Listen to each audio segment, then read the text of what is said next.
Безнең телерадиокомпания Русфонд Хайрия җәмгыяте белән берлектә авыру балаларга булышуны дәвам итә. Казаннан 13 яшьлек Эрик Гыйсматуллов та безнең ярдәмгә мохтаҗ. 13 яшьлек Эрикның 2 томлык медицина картасы бар инде. Анализ нәтиҗәләре, хастаханәләрдән белешмәләр, туганнан бирле малай дәвалана. Сирәк очрый торган генетик аурудан интегә ул. Заболевание муковисцидоз. Это, значит, в просвете бронхов. Бронхлар белән ишәкләр арасында куе лайла җыела. Бизләр эшчәнлеге бозылган. Малай ингаляцион антибиотиклар куллана. Алар хәлен җиңеләйтә, хроник сулыш җитмәүдән интегә. Ашказан тиешенчә эшләсен өчен төрле ферментлар да ала. Ул көн сайын терапия ярдәменә мохтаҗ.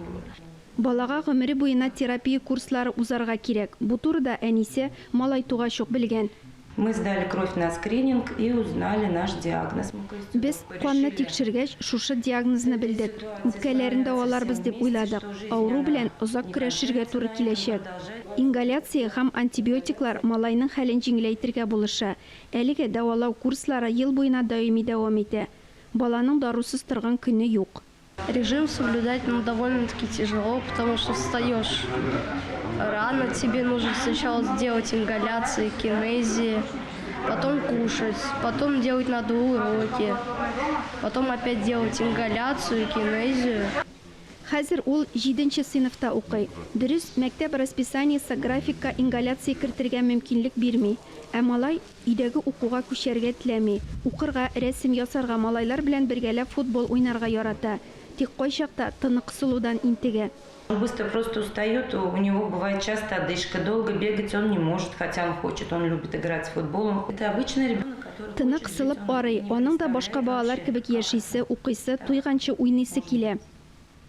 Дәвалау өчен кирәкле препаратлар ташламалы исемлеккә керми, ә даруларны ел әйләнәсенә кулланырга кирәк. Гаилә еллык терапия суммасын түли алмый. 894 мең сум кирәк. Эрик әнисенә ярдәм итә, аш-су устасы булырга хыяллана. 12 майда аңа 14 яшь тула. Гитара аласы килә, ә әнисе сәламәт булуын тели.